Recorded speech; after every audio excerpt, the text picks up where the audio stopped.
Bem-vindo ao Consciência Atual Podcast e a mais um episódio da saga do livro Fomos Enganados. Aqui não entregamos verdades prontas. Entregamos questionamentos que desafiam a realidade como ela nos foi apresentada. Este é o episódio 4 da nossa jornada baseada no livro Fomos Enganados, volume 2. O material de hoje nos propõe uma ideia bastante radical, a de que a nossa realidade, principalmente no campo espiritual, não é algo natural, mas sim uma construção deliberada, um grande teatro. Sim, e a questão que emerge disso, e que vai ser o centro do nosso debate, é profunda. Será que as nossas crenças espirituais e a própria estrutura da realidade são de fato uma forma sofisticada de controle, um cenário projetado para limitar a consciência humana? Exatamente. Eu vou defender a perspectiva de que essa manipulação ela pode ser entendida como um sistema estruturado de controle de informação e percepção, com origens históricas, sabe? E com mecanismos que a gente pode observar na sociedade. É uma questão de arquitetura do poder. E eu vou apresentar uma visão, complementar, mas distinta. Vou argumentar que a questão vai além de uma análise de sistema. Ela mergulha no que eu chamo de uma prisão da alma. Uma desconexão simbólica da nossa essência que é mantida não por estruturas, mas pelo medo e pela ilusão de que somos pequenos, de que somos separados da fonte. Um ponto de partida interessante, então, seria definir a natureza desse teatro. Na sua visão, ele é mais uma condição psicológica ou é uma estrutura externa? Para mim, a estrutura externa só funciona por causa da condição interna que ela explora. O texto usa uma frase que eu acho que é a chave de tudo. Quando a alma é confundida, o corpo se torna obediente. O teatro é, na sua essência, essa confusão. É a instrumentalização da busca humana por conexão. O que deveria ser uma jornada para dentro, sabe, em direção ao sagrado, foi desviado para fora. Virou uma busca por permissão dentro de sistemas, de dogmas, rituais, intermediários. A gente vive como atores involuntários, seguindo um roteiro que a gente não escreveu. Tão imersos no papel que esquecemos que existe um mundo fora do palco. Entendo o seu ponto de vista, mas me permita oferecer uma perspectiva um pouco diferente. Enxergar isso apenas como confusão me soou um tanto passivo, como se fosse um erro, um acidente. Eu vejo como uma estratégia deliberada, a maior evolução do controle. O material sugere uma transição muito clara de um domínio físico, com correntes, com exércitos, para um domínio simbólico. E isso não é um acidente, é otimização. É exponencialmente mais eficiente controlar o significado da vida do que controlar corpos. Se uma pequena elite consegue ditar o que é propósito, o que é sagrado, o que é profano, ela governa uma civilização inteira sem disparar um único tiro. O teatro espiritual é, no fundo, a forma mais econômica e abrangente de poder que já foi concebida. Seu argumento sobre a eficiência é sólido, não há dúvida. Porém, ele deixa de lado o custo dessa eficiência para a experiência humana. Ao focar na genialidade da estratégia, a gente corre ao risco de ignorar o drama que se desenrola dentro de cada ator nesse palco, entende? O custo é a nossa soberania espiritual. O sistema que você descreve só é eficiente porque ele explora uma ferida que já existe, uma ferida fundamental. A nossa sensação de separação. A sua engenharia não cria a necessidade de conexão, ela apenas a sequestra. Mas esse sequestro não é abstrato. Ele foi executado com ferramentas bem concretas. O mecanismo principal foi o monopólio da informação.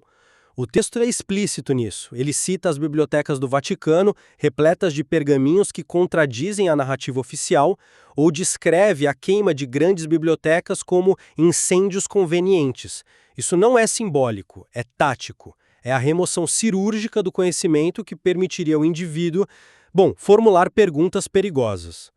E é nesse contexto que a ideia gnóstica do demiurgo, que o livro resgata, deixa de ser só uma metáfora e se torna um modelo explicativo funcional. Certo. E como esse modelo gnóstico funciona como uma explicação para essa arquitetura de controle que você descreve? A lógica gnóstica é crucial porque oferece uma cosmologia radicalmente diferente da teologia tradicional. O demiurgo não é o criador absoluto, onipotente.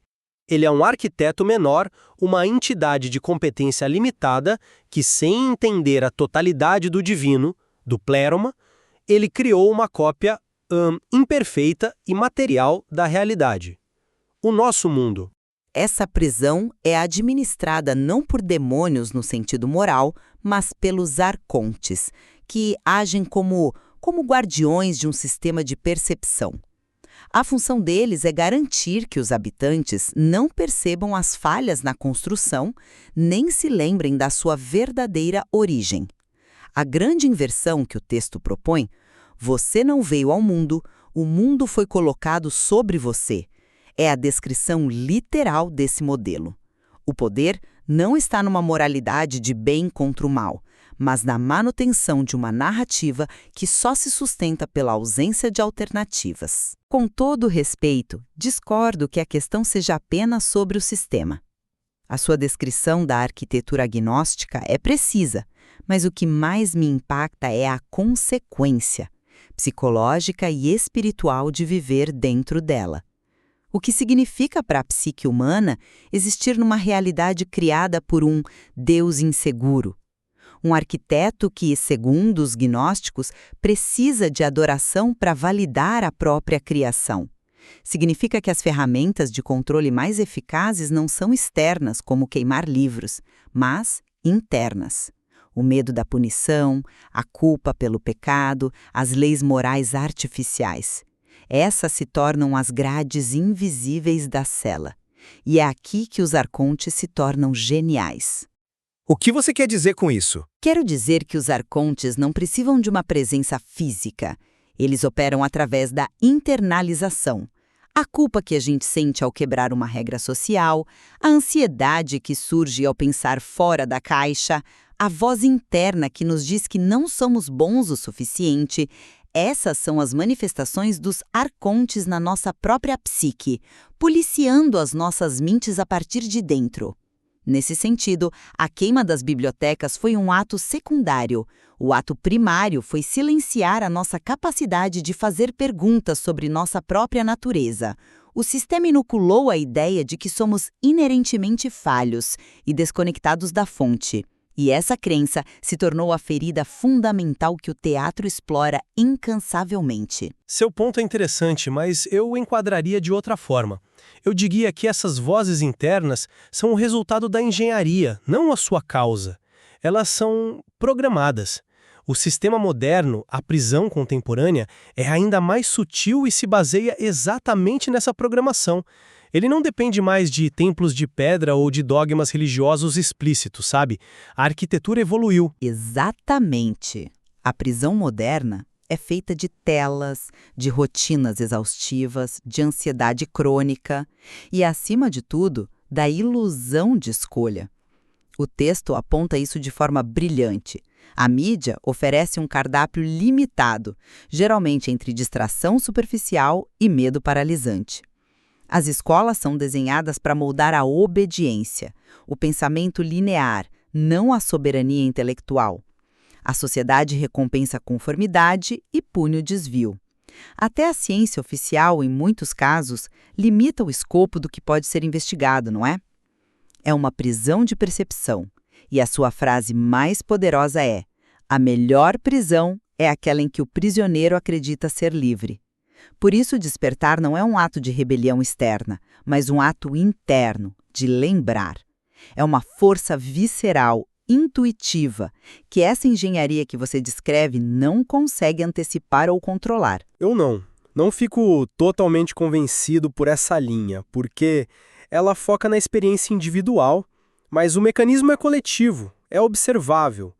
Eu chamo isso, como o livro sugere, de engenharia psicoespiritual. O objetivo do sistema não é necessariamente nos manter ignorantes, mas nos manter cognitivamente sobrecarregados. Uma mente cansada, distraída, ansiosa, ela não tem recursos para questionar as fundações da sua realidade. O caos que vemos no mundo, a polarização, o fluxo incessante de crises, tudo isso pode ser analisado como um sintoma do que o texto chama de colapso da narrativa. As contradições do sistema se tornaram visíveis demais. As informações que antes eram suprimidas agora se espalham de forma viral. O medo está perdendo eficácia como ferramenta de controle. O despertar, do meu ponto de vista, é um fenômeno mensurável no crescimento da desconfiança em relação a todas as narrativas oficiais, sejam elas políticas, científicas ou da mídia. A estrutura está rachando porque a sua base lógica está sendo exposta. Mas essa desconfiança que você observa não nasce de uma análise puramente lógica para a maioria das pessoas. Ela nasce de um sentimento, de uma intuição profunda de que algo está fundamentalmente errado. A alma se agita primeiro, a mente vem depois tentando encontrar razões. É o ator no palco que de repente percebe uma pequena tremulação na cortina pintada no fundo do cenário. É um detalhe que não se encaixa. A lógica é a ferramenta que a gente usa para investigar essa anomalia, mas a percepção da anomalia em si é intuitiva.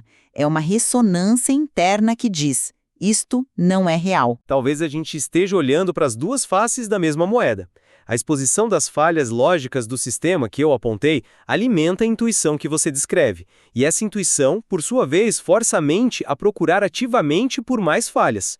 Um processo retroalimenta o outro, criando um ciclo de desconstrução da realidade programada. Estamos concordando que há uma retroalimentação. A estrutura racha, como eu disse, e a alma percebe essa rachadura, como você aponta. O que nos leva a uma questão final.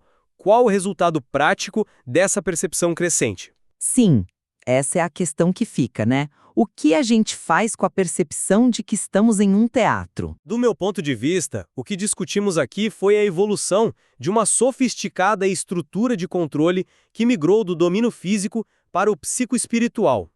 Uma arquitetura baseada no monopólio da informação e na construção de uma realidade perceptiva que serve aos seus arquitetos. O colapso dessa estrutura se evidencia pela perda de potência de suas ferramentas, como o medo e a ignorância controlada. Portanto, a questão que permanece para mim é sistêmica. O que acontece com uma estrutura de poder quando a percepção da população muda de forma irreversível e a base de sua autoridade simplesmente se dissolve? É necessariamente pessoal. Eu vejo o texto não como uma teoria sociológica, mas como um aviso para o indivíduo. Esse tremor na cortina do teatro é um chamado interno. Se toda a estrutura, por mais complexa que seja, só funciona enquanto a plateia acredita na peça, então o simples ato de questionar já é um ato revolucionário. Ele nos move do assento na plateia para os bastidores. A conclusão, para mim, não é uma resposta sobre o que vai acontecer com o sistema. É uma pergunta para cada um de nós. O que significa, para mim, não estar mais sentado na plateia apenas assistindo à minha própria vida? Eu acredito que essa seja a verdadeira jornada que se inicia quando a peça perde o sentido. Se esse episódio aprofundou sua percepção, a jornada continua no livro Fomos Enganados, volume 2, disponível na amazon.com.br. De segunda a sexta-feira, ao meio-dia, tem episódio novo aqui no Consciência Atual Podcast. Siga o podcast, compartilhe este episódio e continue observando a realidade com consciência. Vote na enquete logo abaixo e deixe sua visão. Até amanhã, no próximo episódio.